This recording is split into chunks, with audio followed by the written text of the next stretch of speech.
We'll take it from his mouth.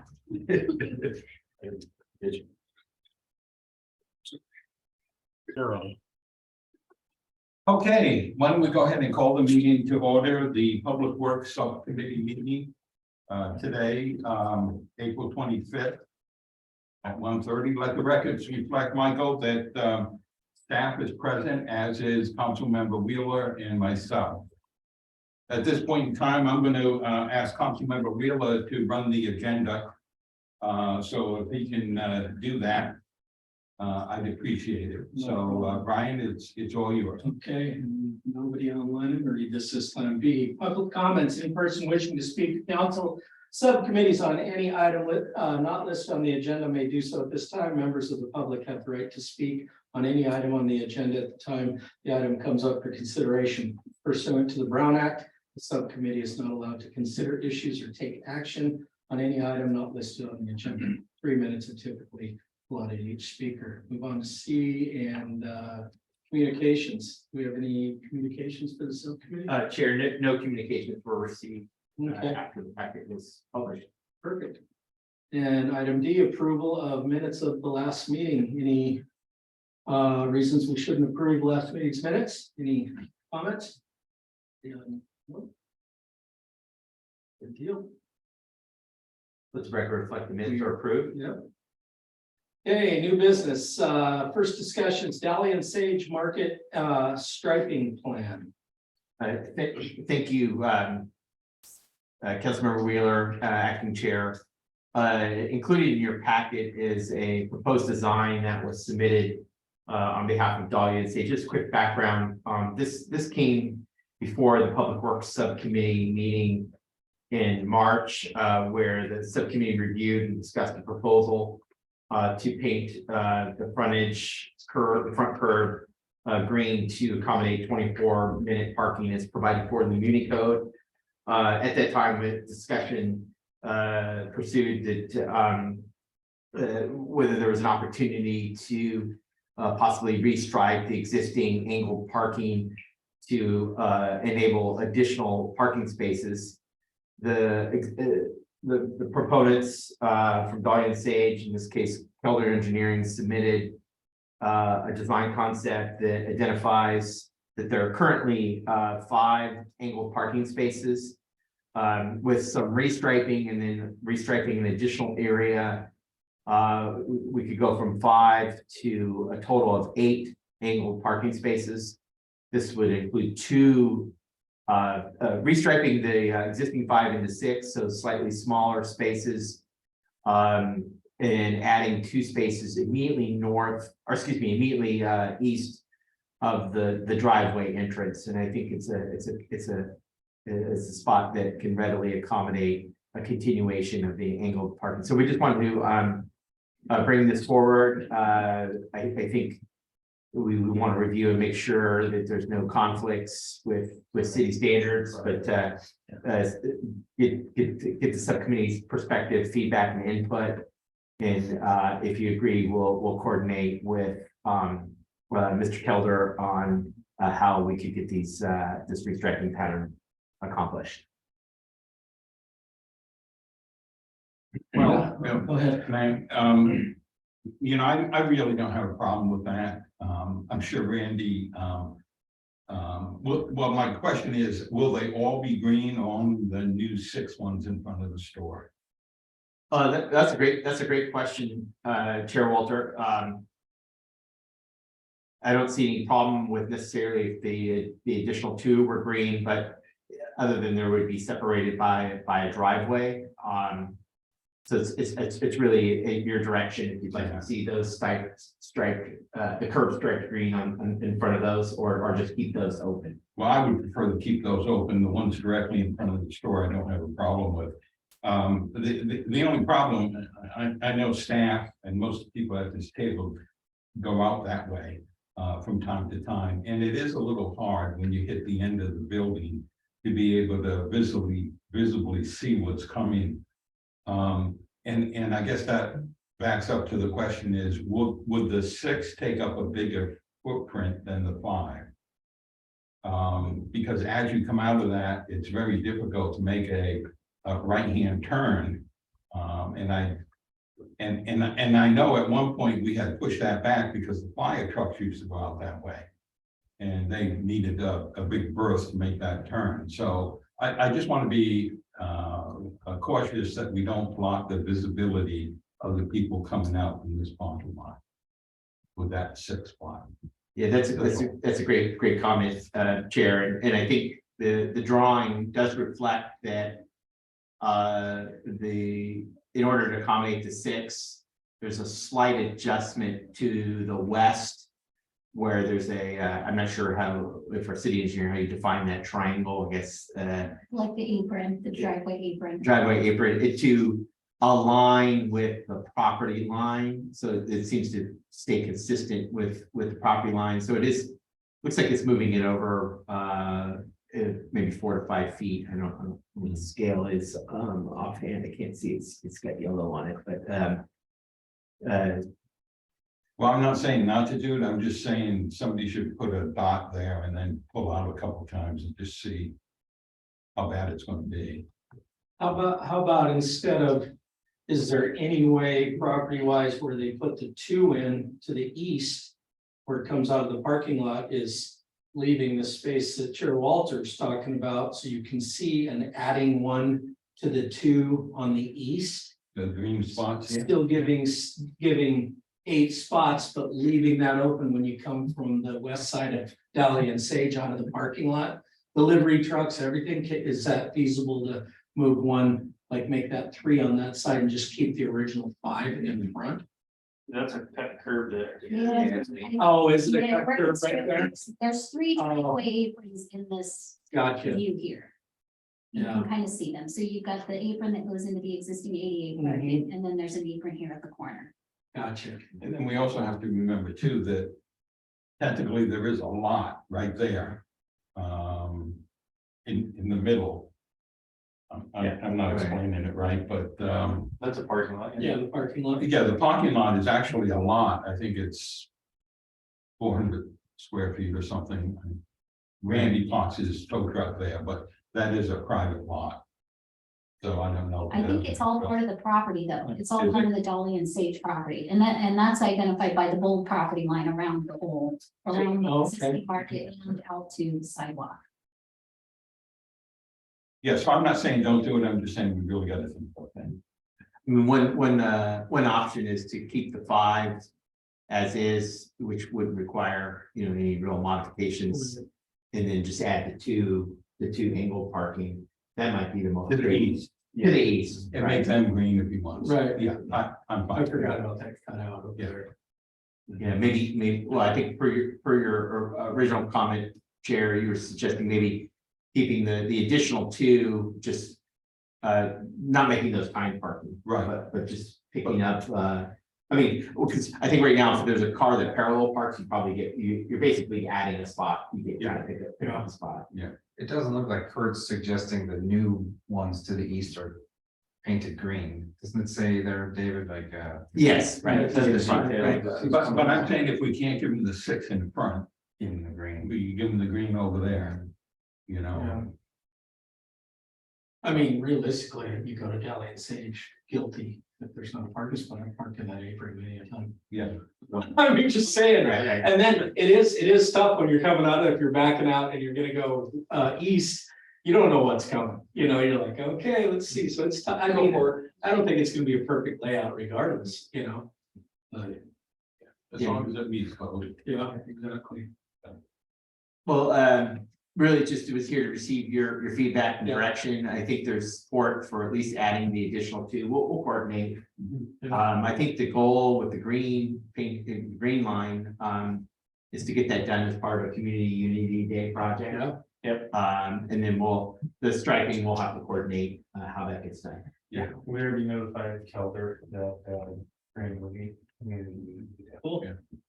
And Brian was right. I completely forgot about delivery trucks coming in there. Mhm. Well, now they're probably going through La Hacienda's cut and they come around and do a UV. And like I said, if buildings were ever built there, they wouldn't have that UV. So, whatever.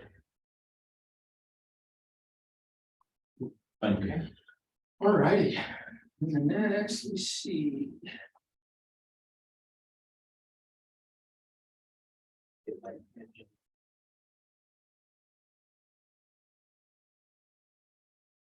All right, and the next one, still on new business, I added the chipper in there.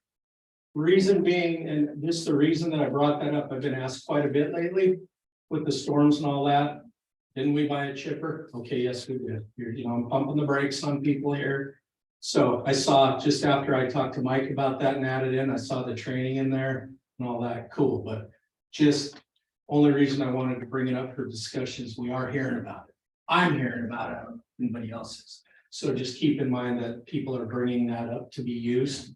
And they want to know, they wanted to know why, where's their chipper? How come they're not shipping this? There you go. Yeah, So, and Chair, if I can just yeah, add yeah, a couple of things, just, of course, we did experience it, quite a significant wet winter, Right. which it kind of put a damper on getting the training completed sooner. gotcha. But the other component to really mobilizing the chipper is the truck that was purchased concurrently with the chipper from a different vendor, but we're still waiting for receipt of the vehicle. The vehicle will accommodate our ability to mobilize the chipper and put it in use where the chips aren't going to be, kind of left at the site in question. So Gotcha. I think we can use the chipper, for instance, at the cemetery. And I don't know, Hector, was there? Yeah. Have you deployed the chipper this week? At the, Yeah, they've already been, yeah, so I kind of created just a little brief outline of how the chipper was originally in the discussion. So the discussion regarding the purchase of the wood chipper originally began at a budget workshop. I think it was 5/4/22. Yeah. It was during a meeting that city council determined that the wood chipper would be a great tool for all departments to use. The wood chipper was received on 1/20/23. And then just by looking at the types of trainings that are required with the chipper, it's, it's actually an OSHA requirement that you need to train all staff just because they're so dangerous. And, there's so many moving parts and it's very easy to make a mistake. And yeah, like David mentioned, there was several attempts to get some trainings together, but as soon as we had the trainer all scheduled, ready to go, here comes another storm, and here goes another storm, so we had to push it back a little bit. Just to touch up a little bit on the trucks, the truck is expected to get here the last week of June, so it's coming, so. I mean, knock on wood, hopefully that's still go, and then, yeah, I mean, just from looking at it, I anticipate that, all city departments can use the wood chipper. Not just in the Parks Department, everybody has vegetation management needs to address. And then, yeah, I mean, right now, like David mentioned, we already used the wood chipper, we used it at the cemetery. And right now, we're just like we're using the chipper, in like remote areas, not out on the street, where we can just broadcast the wood chips on site. And I sent Mike a couple pictures. I don't know if it's gonna be able, it's kind of late, so I don't know if he's gonna be able to show them. But we went over to the cemetery and we were able to chip roughly probably about 25 yards, 30 yards in about an hour. So I showed Mike some of the pictures, before and after pictures, but I don't know if he's gonna be able to share it with us. But yeah, it's already been, being used. Perfect. I mean, the thing made me nervous because I've used chippers quite a bit and I was like, oh man, that thing's heavy duty. Yeah, it's Just, and then you start hearing the stuff I heard of, there was one down, I believe in Contra Costa County where a gentleman, that was before. one of the arborists down there was above the chipper and he slipped and he fell into the chipper and I'm thinking, oh God, we don't need a mishap or anything or a liability. So yeah, they're awesome tools. They're cool. The truck will be here and we'll be ready to rock, huh? Yeah, that one we could take, the truck, we could actually take it out on the street, Nice. For now, we've been taking it, we have it scheduled to be deployed next week. That was after. Yeah. nice. So that's all the chip material there. Awesome. And you can't even see it. So, like I said, the chipper is gonna be, stored at a designated location there where the old sweeper van used to be at the courtyard. So any department that wants to go out there and utilize it, right now, we're in the process of creating a checklist for the machine. And we're gonna anchor it to the machine somehow, and, you know, check your tire pressure, check your oil and all that stuff, and then you would just initial it, the day who used it and for how long. And it's very important to put the hours of how long the machine was actually on. Cause then we could use that for maintenance, cause every, like, those things are pretty, I mean, every like 15 hours you need maintenance, every 50 hours you need more maintenance, and then. So it's very important to take down all these notes so we can then do the maintenance. In the meantime, is Wayne still assisting us on chipping? To take away the chips? So yeah, so what Wayne does for us, which is great, he actually provides us with wood chips. From other jobs that he does, Mhm. yeah, and we, you know, again, we broadcast those chips out into the parks. We utilize Wayne, you know, for large trees when we, you know, stuff that we can't reach with our boom truck. Mhm. And for other jobs, larger jobs, and again, all the wood chips are brought back to us. So they come right back to us and we use them out on the landscape and open areas. Well, I'm hoping that just because we're gonna have our truck and our own chipper, that we don't try and do everything ourselves. You know, I always like it when we can contract some of that out to take the pressure off of you guys. Yeah, we will. It's just like I said, Wayne, you know, we utilize it for big jobs, for bigger jobs that we can't get to, you know, and, you know, we'll continue the contract with Wayne. He's a great asset. Wayne, you know, during the storms, he was on standby. He was actually scheduled to go on vacation and he decided not to. Just because he wanted to be on standby, just in case we needed him here in the city. So that, you know, and then we ended up using them on an emergency Yeah, it's a basis. snow event. The snow event, so. And just for the record, when you say Wayne, we're. Economy tree service. Economy tree service. That's it. So just in summary, we acquired the chipper, late January. Yeah. So we've had it now for just about 3 months. We got training done last week. And we're gonna get the dump truck delivered in June, and then, you know, it'll be able to be deployed on a mobile.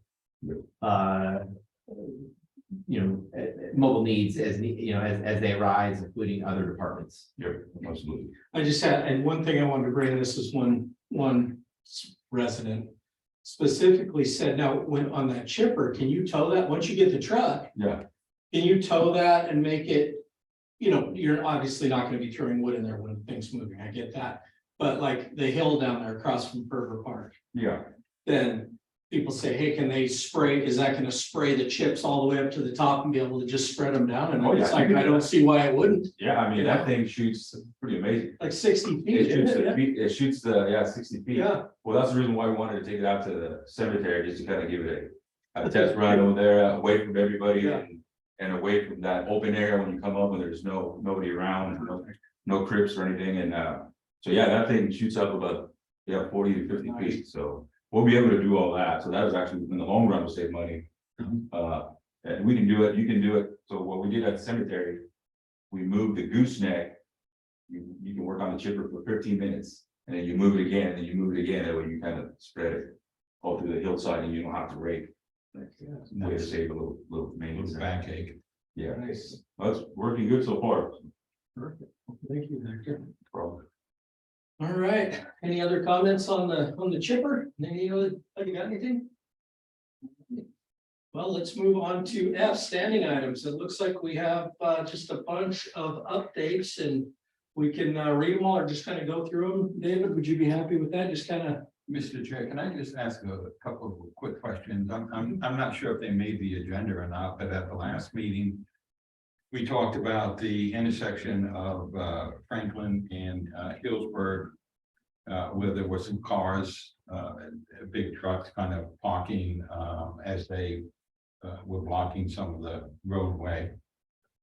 And then also an update on the flashing lights down by Jefferson School. They're sitting in the hallway.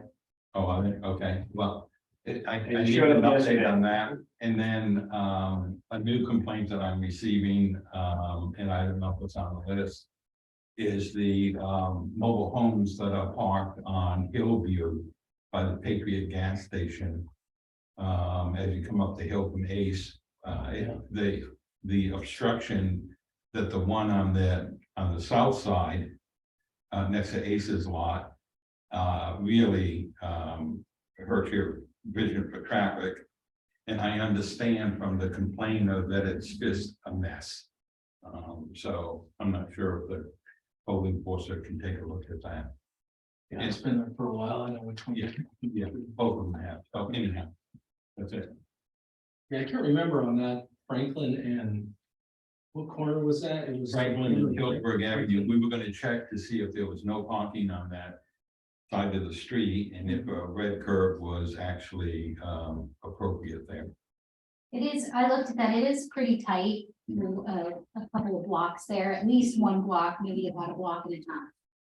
I've got to look and see if there's anything in city code. There's certain no parking areas kind of outlined in city code.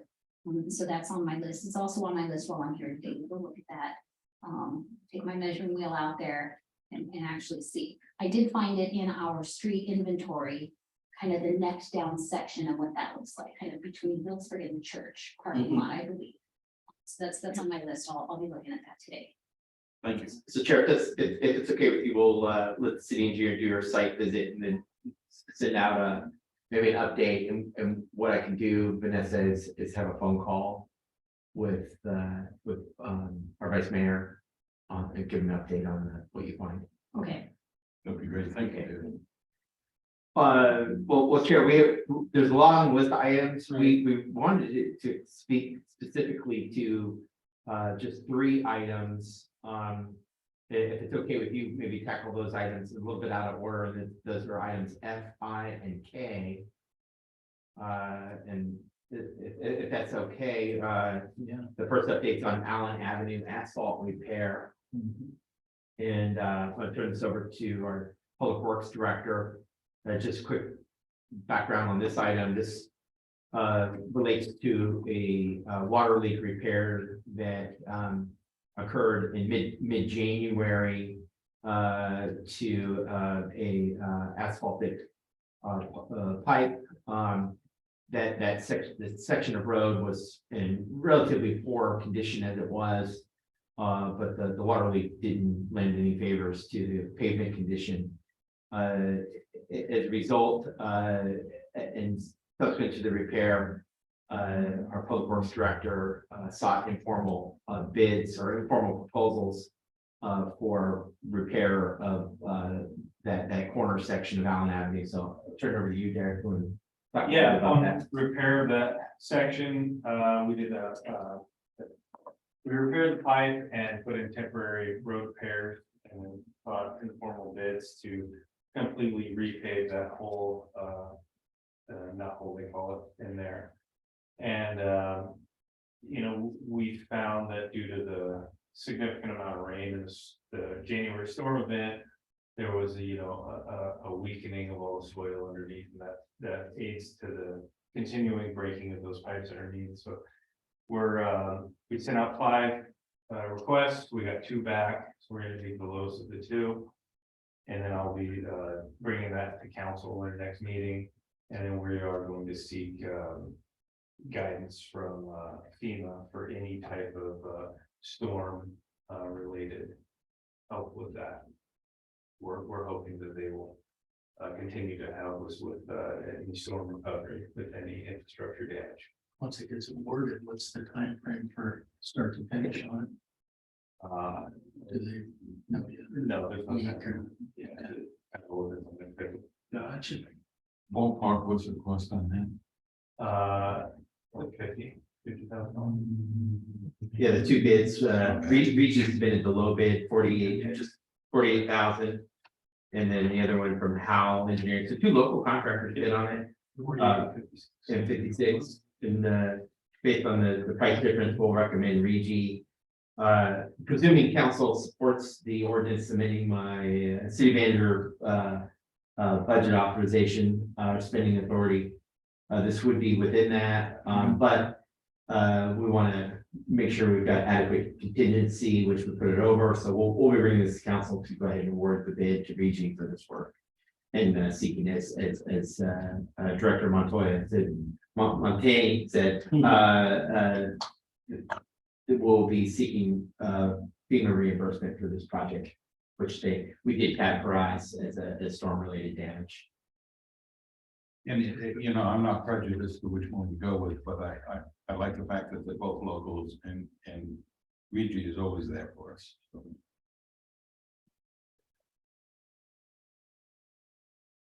Well, moving on, item I, it's downtown sidewalk pavement conditions. We have identified, various sections of our downtown streetscape, particularly our sidewalk areas that are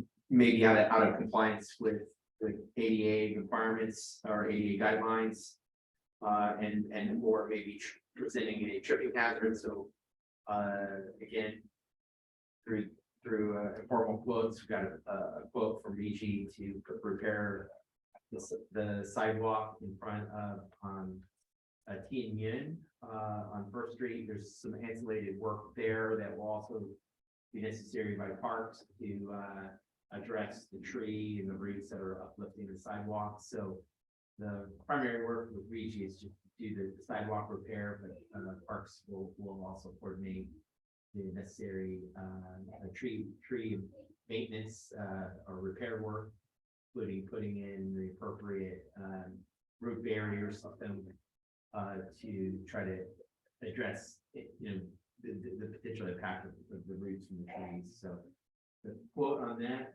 Derek, what is that? 17,000. Yeah, 17,000. And that was for, that's broken up into two line items, the 9156 and the $8,008. It's two separate locations. One, I think it's 112, where the new 10 yen is. It used to be the trading post, and then one directly north across the street, across First Street, where the our traffic light box is. There's another site there that's significantly getting worse. So we decided to have them give us a number for both. It kind of saves us from that mobilization fee and staff. We will get both of those done because we're also going to be placing our new traffic signal box close to that, and we like that done prior to that box being set. So just real quick, talk to me about the type of concrete that we're going to replace it with. Is it going to be the stamp? I know when we did the restroom, we had to wait for the special stamp, so it matches the rest. No, it's going to be like for like, just brush. Oh, okay, but that's what we have there now, right? Yes. Okay, so no fancy brickwork or anything. It's going to go back to the original. Okay. I'm thinking about that too, is like these come up quite, I mean, they're gonna continue to come up, and I'm just wondering if maybe look into, speaking of equipment, is a concrete grinder. Because I want to say they're generally in the range of probably 10 grand. And you can go down there and okay, it's not the permanent fix, but hey, it's gonna bring it up where somebody's not gonna trip. You know what I mean? You can grind stuff down real quick. I mean, honestly, when I had a place in Santa Rosa, the city fix to that was to come and grind it down in front, call us in 2 years when it comes back up. But I thought that's not a permanent fix, which I see how much goes into it. But I mean, their little grinder was a one-man operation and just flattened everything right out. I was like, well, that's good. Yeah, we can staff and research. Yeah. Grinder price and cost analysis for usability per cost and for cost per use. Well, it would even out to be. Yeah, cool. We have rented them Or rent one, yeah. fairly recently. Yeah. They were good. I mean, rented it was probably cheaper than buying one. Yeah, Didn't for the city. Well, I could see doing that on the back streets and the side streets where we're responsible for that. But in the main downtown where we're trying to, create a pedestrian friendly, walkable, shoppable downtown. Right. I'd hate to see that be on permanent blotches, grinding them down. But I get what you're saying. Well, no, I'm just saying, I know it's not the fix, but the time frame of when you put the bids out and you wait. That's still a hazard to somebody, so it Sure. wouldn't be a permanent fix, but it would be like. Okay, this person can come by in wheelchair, whatever, walker, whatever they need, and we're not gonna run into something. We've taken care of it, liability off. Now we get them come in, now we have time to sit back and be like, okay, now we can wait for Reggie or Owl or whoever and come in. I don't know, it's just a thought, man. Where do we rent them from? Where do we rent them? We have a couple vendors that we get from locally here. Is it expensive? or- They're normally go, I think they go like, I think it's 700 per week. That's- Because there's one, I know that is because I'm gonna rent one. I'm gonna rent one for the parks. Yeah. I was gonna talk to Derek, and I spoke in the past, I might rent it for a week and then have parks use it for 3 days and have. Streets use it for 2 days or vice versa. Yeah, cause you can polish up some areas and, Yeah. and buy you some time, you know. Yeah, we're taking it over to Vintage Meadows. Yeah. A couple of situations up there and Herbert Park. Yeah, when you see find new equipment, you know. Well, and I mean, it's- David's over there doing that. Well, no, you know, honestly, I don't know how much one of those, I don't know how much a good functional one costs, you know, I just threw that number out. $10 a walk behind. Right. 25. A walk Yeah, behind we is could- 25 grand, And rent it all day long. Yeah. We don't need one, I'm just saying, we can get one rented. It's just a quick fix, I mean, you know what I mean, buys us time, that's my thought. And if you rent it, you always have the state of the art piece. Exactly, And and it's somebody always else can something fix it. Yeah. I stand corrected. Good. Gotta be sure they got a little diamond ladies to be sharp. Yeah. Otherwise they don't cut. I hear you, all right. Okay, well, moving on, let's see, item K, the update, it was already kind of referenced, the red light and paint stop ahead advisory on North Cloverdale Boulevard at, it has it at N Street or North Street. We included a copy of the quote, which,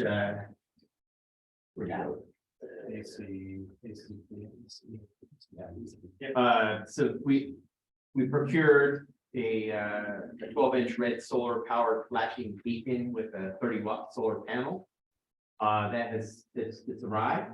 Yes, it's right. It's in City Hall right now. We got a quote. We went to ACP direct. We didn't go through a third party vendor, which if you see from the price, it saved us a couple $100 at least off of the quote. I think it was more almost $1,000 than originally planned. We got two of them. Yeah, So one is for northbound and southbound. Lane. solar powered with built-in battery, square pole mounting hardware kit. Do they have a timer? To be able to shut them off at certain times, or is it? No, it's continuous flash. Yeah. Yeah, so our public works director will coordinate with staff on getting that deployed and installed. Yeah, they would deliver the 1 o'clock on the. We'll still get it that afternoon. We'll get it in the mix as soon as we can. There is some concurrent pavement striping that needs to be done. We'll evaluate whether that's part of the comprehensive striping program or we do it separately. We'll have to see how that, not sure how that was going. All right, should we just do the updates, quick updates on the rest of them? Let's see, or there was we have Herbert Park Playground and. There was one more, was that all? No, it's the That three. was it, okay. Yeah. there was one other item with students. I wanted to include, this was for. What item is it? Oh, really under item FC, this is in regards to the citywide striping plan. Debbie Trans, who we've contracted with to prepare a striping plan, they did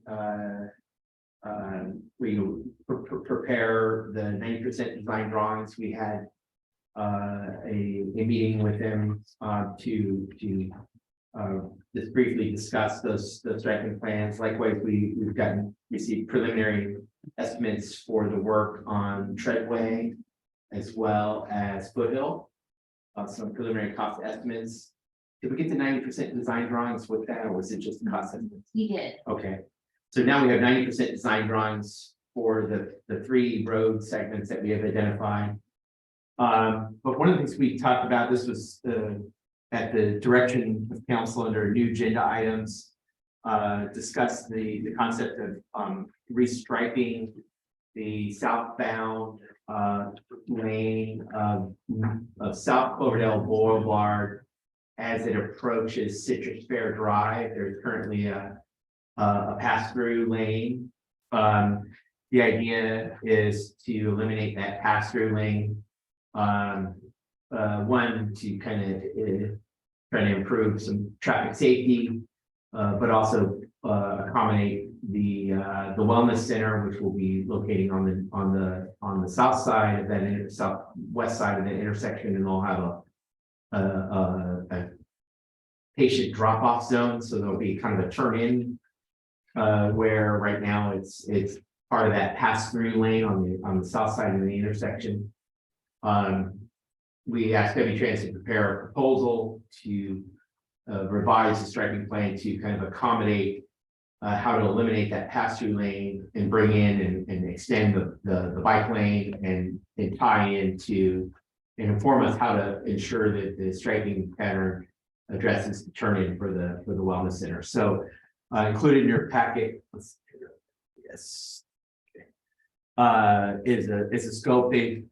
Part of the conversation was, making sure that the signal, the existing traffic signal, is programmed accordingly to eliminating, for elimination of that pass-through lane, and see if there's any modifications that would need to be made, along with revising the striping plan to include the elimination of the current pass-through arrows, and how you might fit the bike lane along that section, and also for parking, whether there's parallel or there could be angled parking along that section. So the scope, the current scope of 35,500 would increase to 45,900. And again, that's a very comprehensive scope that covers all the elements associated, because it's an important intersection.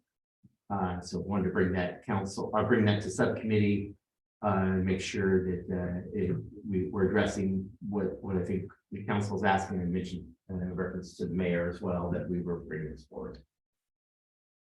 I'm trying to visualize what that's going to look like, and as it stands now, I believe there's 2 lanes, and this one has the arrow going that way, as does the one all the way to the right. Is that correct? Yeah, it starts to have this. So how do we stop the car from going forward? And how do we alleviate, or is there any concern that we should have about us diverting traffic onto a private street? Almost forcing people to make a right-hand turn on Citrus Fair Drive. Is Citrus Fair Drive at some point going to come back and say, wait a minute, you're diverting all the traffic onto our private drive? And I think we're talking south of Citrus. are we Fair. talking south of Citrus Fair? Oh, we're really kind of talking both north and south, really. Also eliminating that one north So too. when you're driving southbound on North Cloverdale Boulevard, approaching the intersection, there is, as you indicated, Vice Mayor, there's 2 lanes, right? It goes from 1 lane, it widens to 2 lane, but that right lane has the arrows To veer back into. telling vehicles that they need to go back in. So they come out to 2, and then they come back in, and I think the experience that was highlighted is that is viewed as an opportunity to speed past the Yes, car. Yeah. And so the intent was kind of to eliminate that through utilizing that space for a combination of a dedicated right turn lane, as you indicated. But also use some of that space for a bike lane. Then it, farther south on South Cloverdale Boulevard, what you see is the bike lane transitions, and you have a buffer. And I think that's 2.5 feet or approximately 24 to 3 feet. Then you have the bike lane, and then you have parking. So kind of using that schematic or design to see how that would fit in that section where you have that passenger lane with a right-hand turn lane. Right-hand turn onto Citrus Fair Drive. Right, which right now that it functions as both a right-hand turn lane and a pass-through lane. So it would have to become a dedicated right turn lane, but with the necessary bike facilities. And is there any concern that Citrus Fair may get upset that we're doing that? I mean, we've been doing it for years, but who knows? I don't know what they're thinking anymore. Yeah, I'm not sure. I mean, I think we could say we're doing it as a measure of bicycle safety and also vehicular safety. Well, slowing that down right there, if everything came to where you come down, what's that one, Healdsburg Avenue? Where it comes down the next one. Yeah. Like I said, that drag strip right there. When Yeah. people get ripping through there and school is out and the crossing guard there, she's having a heck of a time sometimes because you're just up to speed. And you're either laying on the brakes or there's a lot of foot traffic right there. And that's a big concern too. I think that would probably help her out. If people were slowed down and not up to 40 or 50 miles an hour trying to get around the delivery truck or whoever's driving slow, and that's what's happening, you know. Yeah. Well, we have that speed radar thing sitting there, which we did yesterday. Cindy and I went down to a couple times. We went down Cloverdale Boulevard. And everybody in front of us, it was flashing blue and red, you know, so Yeah. they were just speeding right along. But and David, while it's not official, there was some rumor that you and I had heard that Citrus Fair was looking to make that traffic one way. On Citrus Fair Drive, dumping out onto Cloverdale Boulevard, so it would be nice if we knew what they were doing before we started sending traffic down there. Right. Well, we can certainly, you know, as part of being transparent, if we get the design work done, you know, share that with them and send it to them for review and comment. Yeah, and get their permission. I don't know. I mean, yeah, I don't know if we, you know, again, it's hard to know whether we need their permission or not, but we can certainly ask. Now, just for talking purposes, and Mike, if you could open that Google Maps again. As opposed to putting in a dedicated right-hand turn lane, making it more like at the intersection of Healdsburg. Because right now, when you come out of downtown, it's one lane. And so being able to just maintain that one lane all the way through the intersection. And instead, rather than make a dedicated right-hand turn lane, just stripe it similarly to what we see at Healdsburg. Buffer bike, Right, cars can turn right from that existing lane. There's a dedicated left-hand turn lane to get onto the freeway. And so you see here at Healdsburg, there is not a dedicated right turn lane. no, And so that, you know, eliminating that potentially, you know, that keeps things with Citrus Fair right, kind of status quo, if you will.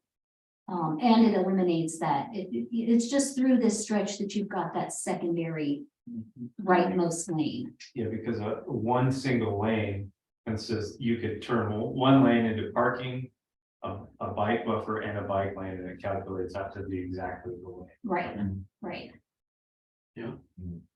Yeah, it's oddly designed, the intersection, because it's yeah, its configuration. I Right, think. right. And a lot of times, you know, if nobody's parked there, a lot of times people will use the bike lane and that parking area to turn right anyways. Mhm. It's just not striped as a dedicated right-hand turn lane. But that kind of goes to why we would advocate for having a firm like W-Trans prepare to prepare it, because they're traffic safety engineers and they're gonna design it with all the elements in Sounds mind. like they might have a couple options, you know. Sure. That's one of the reasons why I requested to bring that speed radar over the weekend for that compost giveaway. Because I was afraid that something was gonna happen there, because they gun it through there, they go real fast, so. So if that thing's blinking, are you speeding? And so. If it's blinking red and. Yeah. Yeah. I didn't find you listening to. The colors on it. Now, did I see stakes in the Times Square property? And that's a backflow, so that's a backflow device for the irrigation system for those planters on the corner there at Citrus Fair. I thought I saw pegs in the ground. No, so that was originally when we had the compost on Saturday, we had some delineators to diverting traffic to kind of guide them there, but no, we do have some stakes that I put around the backflow just so people wouldn't run into it. I thought they were getting ready to start moving dirt, so that's. That was just the parts. And then on top of evaluating this Citrus Fair, the Citrus Fair intersection with the boulevard. W-Trans is also including, I think, the bullet item 7. Speaks to, I think last time we met, we talked about the PTAC report, the budget options, and there were recommendations that several segments along Cloverdale Boulevard be slurry sealed in the next 5 years. And so part of W-Trans scope is to kind of reconfigure the plan sheets to facilitate waiting until we slurry those areas before, the last thing we want to do is put in new striping and the slurry over the new striping, have to redo it. So that's also included in the scope. Which area you want to, if you'd like, staff can just kind of start at the top and work our way down. We kind of covered the main ones. I think what we have now are really Just quick updates. Quick updates. I'm good with that, David. Okay. Let's just go right down the list. perfect. So Ferber Park Playground, at your last subcommittee meeting, you received a presentation by a playground equipment vendor. I think what we heard from subcommittee is it's an opportunity for us to engage with the neighborhood, the community, on maybe a public workshop and get some feedback and input on the future improvements to Ferber Park. And I think that will be our next step, is to coordinate doing a kind of a community outreach effort, maybe putting a flyer together and then soliciting input from the neighbors and the residents on some options for improvements at Ferber Park. So that would be our planned approach. We don't have it all mapped out yet, but we can bring that back, and then once we're ready, we'll start doing some outreach, kind of different way to structure their input. Next item is park security cameras, and I think we got approval to move forward. And it's just a matter of finalizing the procurement process, right? And the goal is get those installed at Ferber and Clark Park. Let's see, the item D is update on water supply Potter Valley project. We've got good news on the water supply front that the curtailment order has been rescinded. I think it won't be a matter of just putting in place that if we go back into drought conditions, they'll probably have to really revise it and come up with some alternatives if we encounter drought conditions in the future. But what we are going to see, and it's going to be presented to council on Wednesday night, is a presentation from Sonoma Water on what's being called the Water Forum. This is a fairly significant planning effort around the issue of the Potter Valley project and how the water that is currently transferred from the Eel River watershed to Lake Mendocino is going to be addressed going forward. We've seen recent announcements from PG&E that they're making modifications, or they're in some cases not making seasonal modifications to how they manage that system. And so there's a very likelihood it's going to impact the water supply, at least one of the key inputs to Lake Mendocino, which based on current forecasting by the Sonoma Water, it's very likely to experience dry conditions more often. As a result, this really large planning group is being put together. I think council will be asked to designate a city council member to sit on that committee to weigh in on the impacts to our water supply from modifications of the Potter Valley project. They're forming really, it's a comprehensive group of stakeholders that include tribal interests both in Mendocino County as well as Sonoma County, recreational interests in Sonoma County, Mendocino County, environmental interests, watershed representatives, and along with water suppliers. I've agreed to sit in on what's referred to as the Water Planning Group Caucus, which is kind of like a technical committee for water suppliers that will inform the water planning group, which will be appointed elected officials. And there's going to be really a need for other staff to participate, whether it's to address recreational uses of the river. There's going to be a discussion, or part of the discussion is going to involve water rights. So probably I've already informed our city attorney that there's will be probably a need for them to participate, and as well as our public works staff in terms of what potential impacts it might have on our wells. So a lot to come on this, but you'll receive a presentation in the council agenda packet. I suspect the recommendation in the agenda package will be referred back to the subcommittee for ongoing review, and I think this is something that's going to see as a burgeoning planning effort that's going to require a lot of staff time and a lot of council time participating in these meetings and discussion. And it's a big table, a lot of folks to address what's kind of Congressman Huffman started as this two basin solution. And I think it's trying to see how that might get implemented and what impacts that has. So it's really critical from my perspective that we're at the table. Most of all of the cities, water suppliers south of us are contractors with Sonoma Water. And they have a planning process already in place through what they call the Water Advisory Committee. It's been a long-standing process where we don't contract with Sonoma Water, so we don't participate in that. And they're formulating options and alternatives. So this is going to be our opportunity to participate and make sure that our interests are spelled out. And as you know, we have some of the most historic rights to water in the entire watershed. So we have the most to lose, in my opinion. So anyway, so there's it's going to be an interesting discussion, and it's going to require more time and effort. David, who's doing the presentation? The presentation is a Sonoma Water staff member named Michael Thompson. Okay.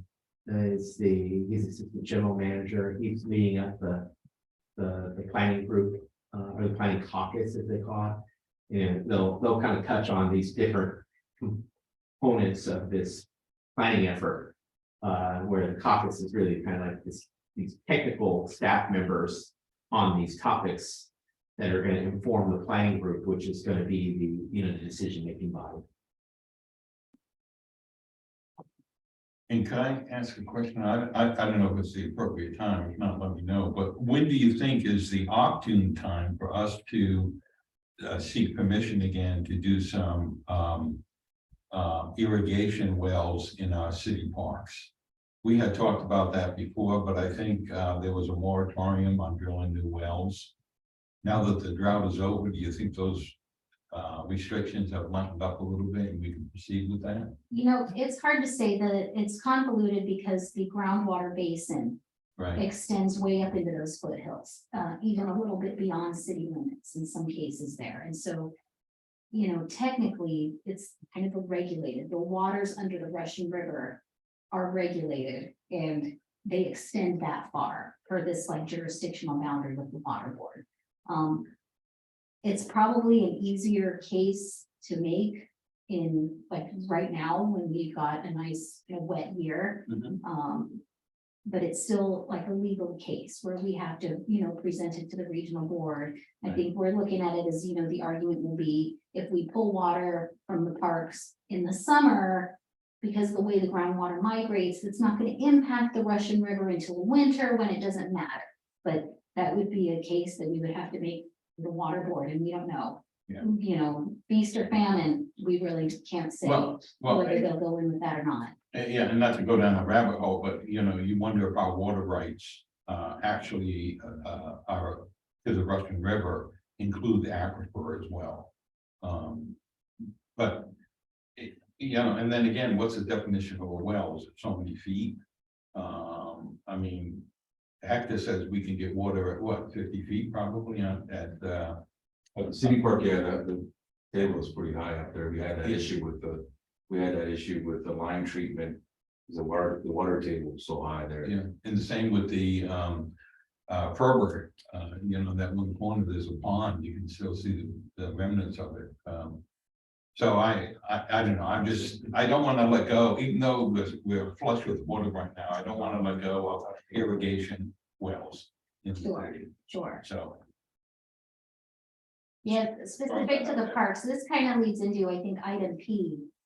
We are moving forward with, some of the documentation coming through with the 6 acres annexation project and telling them we want to keep those wells. And in Yes. my mind, the wells don't appear to be good enough for potable water use, but certainly, water buggy. In my mind, we're looking at those as already in the ground irrigation wells. Yeah. And so there is that.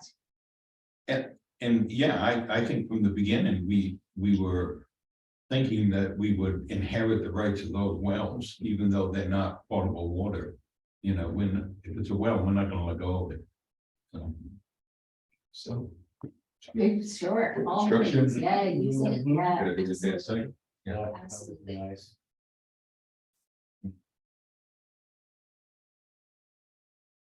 All righty, what's our next item here? Sure, item E, we really covered with the citywide striping. For future, we combine kind of C and E, kind of goes together. That pass through lane. And the traffic signal cabinet replacement, that's already on the docket, huh? Yeah, that's passed. We have an agreement finished done. We're just waiting on the contractor to receive all the products in one unit and they'll schedule it. So should we take that one off? That's what I'm thinking. Yeah. Because we're already where we can be on that one. Yeah. And I'm thinking maybe, we've got, we can leave the waste receptacles and benches on there too. Well, But those are right there too. we're taking the budget amendment to the council tomorrow. Yeah. So those will be ordered. Yeah. We can take it off or. I'd say let's take it off. Yeah. and how about the traffic lights up on North Cloverdale Boulevard? Did we decide to take those off? Take those off because we're gonna install it. Mhm. So those can come off too. Fine to hear you guys on the back. Mike, we're looking at, I don't have A, B, C, D on here, but one of the updates is the downtown waste receptacles and street furnishings can be taken off. Item H, Is that H, and then, traffic signal cabinet replacement too. Perfect. Thank you. Correct. that eight, G I and don't have H, them either. and we can remove K. Yeah.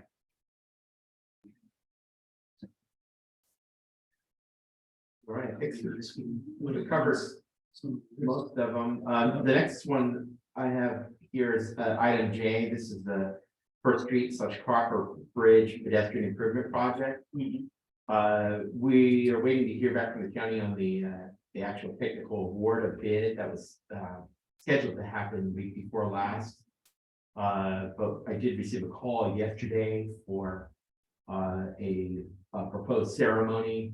Date hasn't been set, but looking in June as a ribbon cutting. And so I'll be coordinating with Supervisor Gore's office on the ribbon cutting for that event, and I'll coordinate with council on that project. So the expectation is the contractor will have been awarded and they'll be ready to kickstart the groundbreaking. So What's happening?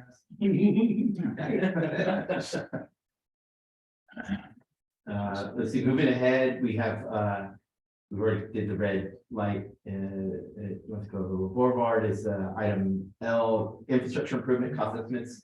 So we developed, those, cost estimates for bicycle and safety improvements. At this point, we haven't done anything further. Though we're gonna look at some opportunities there to possibly, look at some restriping, to, address the previous project, the Crocker Road Bridge project, and see if there's interest in possibly installing maybe a stop sign at the intersection, the three-way stop. Well, it's not a three-way stop now, the three-way intersection of Crocker First and Osti. If that's something you'd like us to revisit, we'll put it on the subcommittee and we can look at some design drawings, what that might look like. And whether you want to move forward with that again, because of the bike project, and some of the concerns around safety conditions in that, we did have a recent hit and run. It may be an opportunity for us to kind of help slow traffic as it comes into the city there. Wasn't that a recommendation by the study that was done? It was. Then we should probably proceed with keeping it back on the agenda. Okay. Yeah. So we can maybe modify this item to reflect, Oski Road, it's fair, traffic improvements. Three-way stop, I think, yeah. Well, and I'm wondering too, and it is part of the recommendation, but I bet you everybody's gonna respond if he simply likes to get it. And that might be a good spot also. Now, we've got the mojo here on where to get those lights and ones that people like, and they're gonna be used to. But putting that there, because I know people coming across Crocker Bridge and all the River Road folks they're cruising through there. Gonna take a little, little prodding to get. Yeah, There is a stop sign. I can give some options for, Yeah. because they do, if we're gonna install a stop sign, possibly a better bet would be the stop sign with incorporated lights There you into go. that sign. Yeah, If we're gonna start from the. it's something to catch people's eye, so it's gonna be another. So I know a lot of people are coming across down Asti and they're, you look both ways and they shoot across real quick. Right. It's inevitable, something's gonna happen, so. Yeah, and there's some site distance issues there, Mhm. kind of a hump in the road. Right, I know when you're making that westbound turn onto First Street off of Osti, cars are coming up from the bridge, often it's higher than the speed limit, and they, I know, I've made that turn and they're right on you. Yeah. So it's. Yeah, and there's really not great lighting there, so to put in a stop signal with some flashing lights would really help bring attention to it, so probably be a very good thing. All right, well, we'll bring that forward, and then the next item M is infrastructure improvements for safe pedestrian pathway. This is currently the sidewalk terminates at the creek located just north of Cherry Creek Village. And this area, we had requested a scope, we just hadn't got it yet, so we got to work on this to see what are some options to connect the sidewalk between the creek there. There's some impediments, and so we need to have some design work done to bring that forward. Let's see, moving forward, update on the DWR citywide drought relief water system project. Staff has been spending quite a bit of time on this. I know particularly Derek, Kevin, and Bobby. There's multiple components to the main components include the what we refer to as the AMI water meter project. There's also the lighting, which was replacing a lot of the fluorescents with LEDs in city offices. There's also the HVAC component, which means replacement of the HVAC units on all of the city facilities. This would be a great opportunity to upgrade what have been aging systems on the police department, library, senior center, and city hall. So that we've executed the purchase order to go ahead and procure those HVACs. That's moving forward. and then the last but not least is the the solar or photovoltaic system at the wastewater treatment plant. And we have we filed our application with PG&E for the NEMS 2 rating system and within the deadline, so that we get that in. We did have to scale that system back a little bit from the original size that we had planned because of some of the net metering requirements there, or virtual metering requirements, but we're that part of the project's in design. We'll have more better updates on that going forward. Spend a little bit of time on the water meter project. We're looking at a wholesale replacement of pretty much every water meter in town, at least every residential customer. So over 3,300 meters with these new smart meters.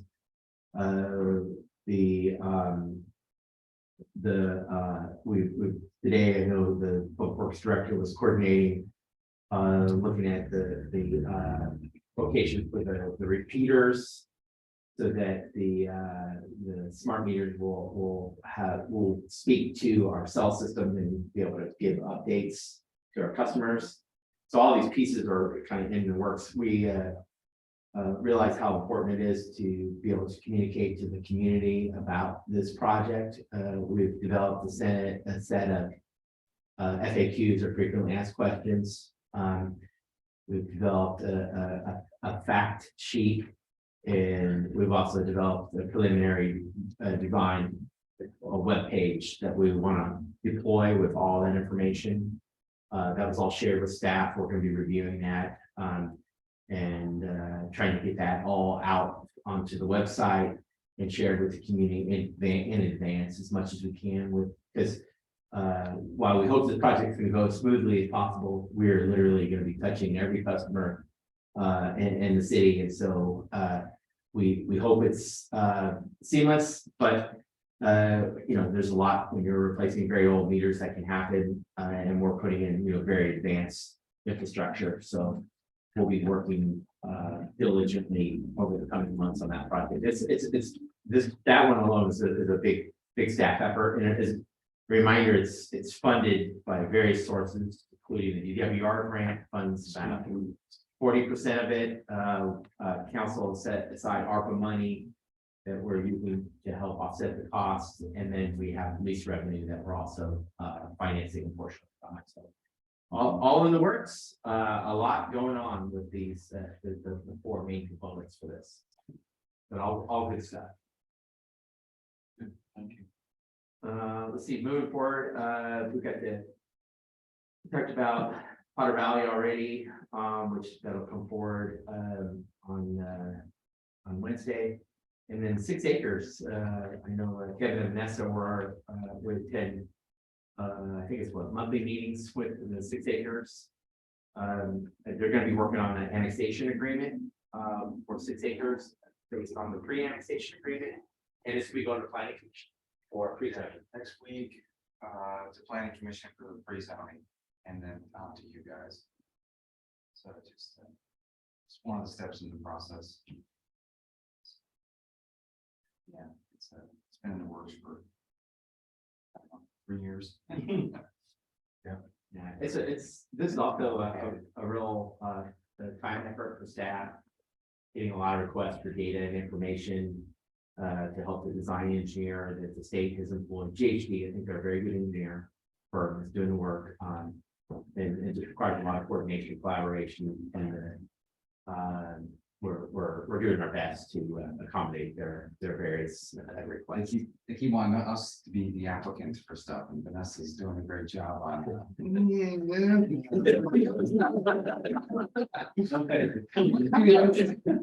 How much do you think this is going to wind up costing us? Because I'm sure we're getting reimbursed for all of this, reimbursed. So what do you? If I was to throw out a round number, I would say it's at least a $50,000 effort, probably more For us. for us. Yeah, the cost we're going to incur, that we're going to be at the end of the day, asking them to pay us back. And, you know, we have the South, Cloverdale Water District coming next. Oh, yeah. And hopefully we've learned a few things that we could put or insist that we get paid for. When we undertake that project. I mean, Absolutely. that's gonna be so much more involved than what we did with 6 acres, I think. Just because of the size. It's being all proposed as 3 projects. So they've got the 6 acres water company project, the South Cloverdale water project, and then both the 6 acres and South Cloverdale sewer project. As far as being applicants, they're really digging in on who the applicant is for the sewer project. Because it's not the one entity, it's both entities. Anyways, we're gonna have a meeting with them to arm wrestle over that a little bit more, but the costs are gonna go up if we have to be an applicant for, you know, grant funding, construction funding and all that stuff. And Vanessa, we haven't even started talking about Range Water District yet. Oh, is there another one? Oh, yeah. Yeah, Range. Now, the thing with Range, and I know David and some of the old timers, Hector and all, and Kevin probably know this, that the well is on city airport site. Okay. There's a well there and that feeds Range Water District. So I don't know, if it's water, I want to get my hands on it, you know. Is that district in a similar state of distress? No, I think it's better maintained, Okay. but eventually, you know, I can remember going back, when Shirley Zane was on the Board of Supervisors. At one of the meetings, she had mentioned that there was over 400 separate water agencies in Sonoma County. And they wanted to consolidate that number down, but they didn't have the money to do it. What's the one to the north? Do you have that one, Jim? The north? You mean McQuarrie Road? Yeah. I don't know that is a district. I think they each have their own wells. Hmm. And their own septic I can tanks. find out. I know That's, a few people live there. I can find some info. that's a potential one too. Yeah, so, but the point of my saying that was, hopefully we just, they say we'll give you 100, we say we want 150, you know, because it always is more. So, So far, they said, you'll be reimbursed at the end. yeah, Nah, we'll give you 100. yeah, Catch you later. yeah. Got it, thank you. Next. I think other than that, don't have much more updates. There's good news on the basketball courts. I think they are planned to be striped this week. Yeah, so, yeah, they're, the fencing contractors, vintage contractors, they are gonna finish with the fence this week. Hopefully by Friday, and they're hoping that maybe they can put the first layer of, it's kind of like a black paint, kind of like a slurry. And then they put the paint on top of it on Friday, this Friday. And then, depending on weather, this effort is gonna continue till next week. But then again, I got a text from Regi this morning that it looks like there's gonna be some rain next Friday. So I'm hoping that we can get it done before then. Doesn't it need a week of? June. June, yeah, so I think what we might do, we might end up just finishing the fence, and then putting that black, slurry, I guess it's like, acts like a primer before you actually put the surfacing on top. And then probably have to wait to see what this weather system does on Friday, and then continue with the effort the following week. We do have a tentative date for a grand opening for May 20th. So hopefully we can still keep, it kind of sounds like we're going to, so we'll keep you guys informed if anything that changes. How are we gonna keep people off of that after that slurry goes down on a Friday? We're gonna lock them, that's the reason why originally we were anticipating is just putting the court surface first. And then we decided just to switch gears and put the fencing in first so we can lock it. And then telling David and Kevin earlier, we decided not to put the basketball hoops up. Until that'll be the last thing we put up. Yeah, don't be jumping the fence to go out there. Yeah, we're getting a bunch of injuries right now. Can we go play now? No. Yes, that's gonna be really exciting to have Yeah, that. it's very exciting. With the courts, and then they're fully painted surfaces. It's really a lot. Yeah. Deluxe, with the grand opening, I think we touched up on it last time. We have some local businesses that are gonna be donating, some food and some drinks. Great. Lieutenant Parker is donating stuff from his money. Hopefully there's some requests to put a pickleball court in Stripe. Yeah, right. That all, that's always there. They're gonna be out there. Yeah, that's pickleball, yeah, they'll be out there. Have a slice of pizza. Yeah, here's the basketball. Can we talk for a second about the beanbag at City Park, where we stored? So we did receive a formal quote for 2 sets, yeah, it should be the total of 4 of a beanbag toss, and the price came out to 4,300, which is a very good deal. How do we just go ahead and get that done? Yeah. So that's two courts. Yeah, and we have the sites already, so Yeah, we can install those in-house, so it would save us a bunch of money. They're gonna be right there where the horseshoe pits are. yes. We already have a kind of like, I guess you could say, like a track there already. So it would just be like as simple as removing the horseshoe and just installing that which they're made out of concrete. Yeah. And it doesn't require, they don't require any anchoring because they weigh 500 pounds, each one of them, so it won't be, so it's just a matter of order, we just wanted, we're looking for your recommendations, so we can move forward with this. Yeah, so we can move forward. If you give us green light, we'll go ahead and get those ordered and. I'm all for it. Perfect. Yeah. Order those right now. Yes.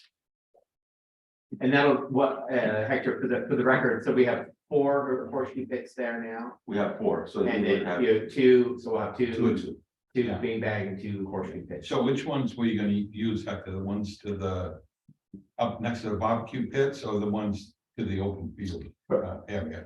Probably the one next to the barbecue grills, Up by, okay. near By the that picnic eastern table. entrance there, under the shade there. Yeah. Yeah, that'd be good. Good, Across from the church. No, it is. Yeah, I can't make it play. Last one is broadband. Well, so, one of the things that I sent an email today, to, one of the broadband providers, Sonic, that had been coordinating with in the past, to get a quote to install, a fiber at the Public Works courtyard. So if I get a quote, I'll bring that back. The idea being to extend internet and connect that into our network. We do have ARPA money set aside for that. And that'll obviously support, future SCADA work and other things, at the courtyard, but the staff at the courtyard has really poor internet, access, and they don't have access to our server. So this would be an important, infrastructure upgrade to support communication with our public works team out there. David, Sonic is a local company, started by some local folk. I don't know if you're aware of them or not. The only thing is, do they guarantee a price not to increase for so many months, or is it? Because they've been raising their prices lately, I think. I'm just wondering if we could get them to lock us in for 12 months or. I think, from what I obtained before, it was either a 3-year or a 5-year price commitment. And what they do is part of it, they actually have quite a bit of cost to put in the infrastructure to serve the property. And they want to lock you into a long-term contract because that's how they pay for it. So, at least for a 5-year period of time, you have the same price for that service. But that's all information I hope to be able to bring back for the subcommittee review. All right, and we're off to future agenda items. Anybody got any future agenda items? Well, the one that I forgot to bring up, I think at the sustainability committee that I should have, was our dependence on satellites. David, you and I had spoken about that. So that doesn't really belong on this agenda, but I think it does on the sustainability, police and sustainability committee. Is that right? Yeah, or it could be either finance and police or planning and sustainability. I think planning and sustainability issue go on. Okay.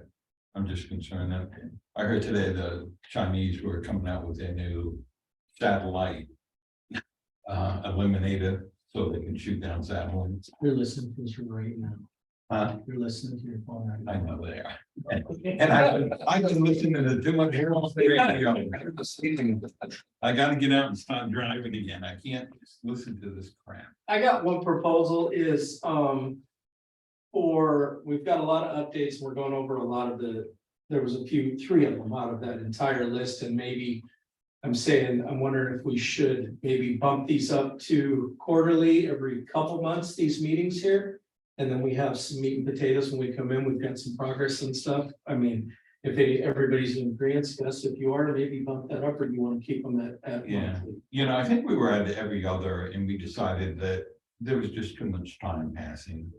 Okay. And I would prefer to stay with monthly. Okay. There's never any pressure on staff to have a whole lot of information. I mean, I always understand that. You know, there's just some months that if David says, you know, we haven't done a lot and we need to cancel the meeting, I'm fine with that. Perfect. You know, it's at their convenience, but Okay. I think we as council members need to be updated. And the minutes that Michael prepares are available for our fellow council members to read at any time. Yeah. So. So we'll say we'll keep it monthly, and then, like you said, David, if you've got anything, say, hey, this one we can like this one. Okay. Yeah, let's stick with that. Yeah, I mean, maybe just as a guideline, if we don't have any new business items, but it's updates, I'll put we'll poll subcommittee on, you know, are you okay with canceling? Yeah. that's Okay. fine, David. Perfect, that works good too. Yeah. Perfect. And I don't know if it's a good place to talk about it here, but we are coming up to our annual update for local streets and roads funding. And so I know in previous years, 4th Street was done under this grant pocket. Is that measuring? I don't think it's measuring. Okay. It's different LSR, and you can't remember what the other acronyms are with it. SB1. Oh, And so we did 4th Street under that. I think now on the list is Clark Street. Derek and I were talking about it. You know, we seem to get a certain allocation fairly consistently.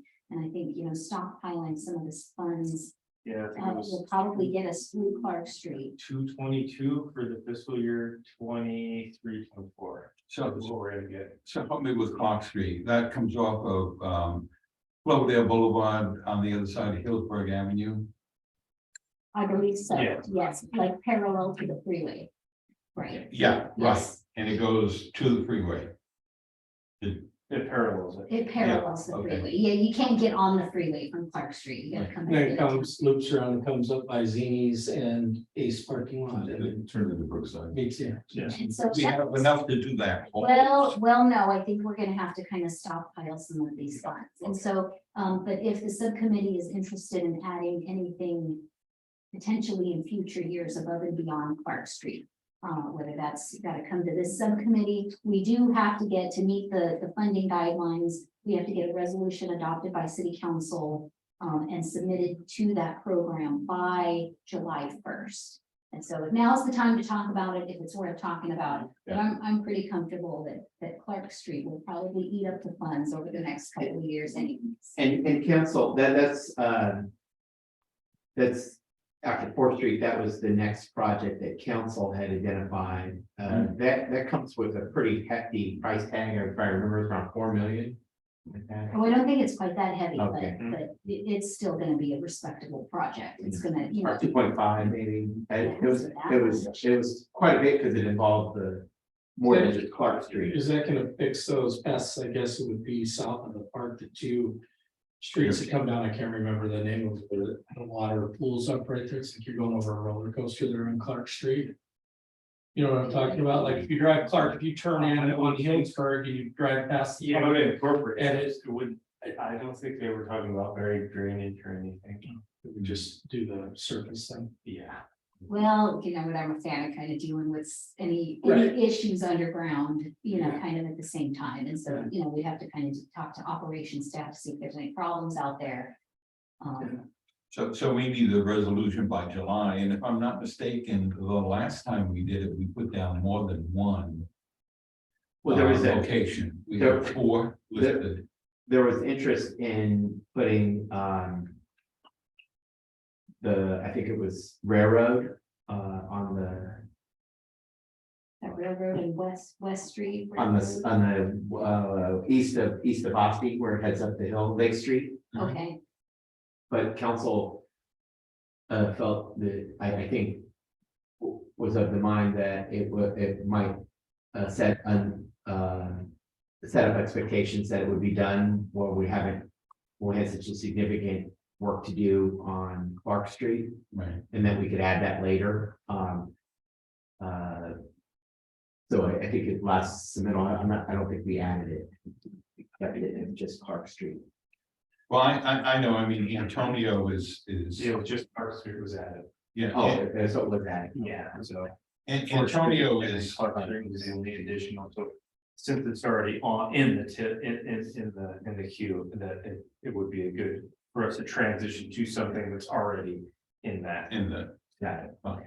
Well, I know Antonio is in desperate need too, but I guess I have to look at who gets the bigger bang for the buck, how many people use Clark Street compared to how many people use Antonio. You know, I think Clark Street wins out, so, yeah, looking at it that way. Just really quickly for the record, what is the future agenda item title that you're? He wants to know what the agenda item is. future agenda item title. So if this is, something that the subcommittee should weigh in on, then it would be, I'll have to get with you, Mike, on, but it would be something, to the effect of local streets and roads, SB1. SB1 funding. Yeah, I think that's up to David to decide how he wants to handle that. Thank you. If we've already identified Clark Street, fine. Yeah. I didn't realize we had streets. Yeah. Yeah, because Oh, no, we added Clark, but we didn't add, Lake Street. no. But there's nothing, wrong with adding, we could have a very comprehensive list. The issue is that it's unlikely to get to those projects, Right. given the amount of funding we receive for some time, so they kind of sit there. And I think council was concerned that it sets up the community to think that they're getting a project done, right away, when it might take Playing the some video years. game like this here's ours here. Right, but with that said, you don't want to forget about them either, but, again, other priorities come up, and council in any year could say, well, let's prioritize a different road project because of different, different issues that we're facing at the time. Anything else? All right, it is, what time is it? Let me see if I can do it fun. 2:57. Let's go ahead and adjourn the meeting. David, Kevin, do you have a minute? Yeah.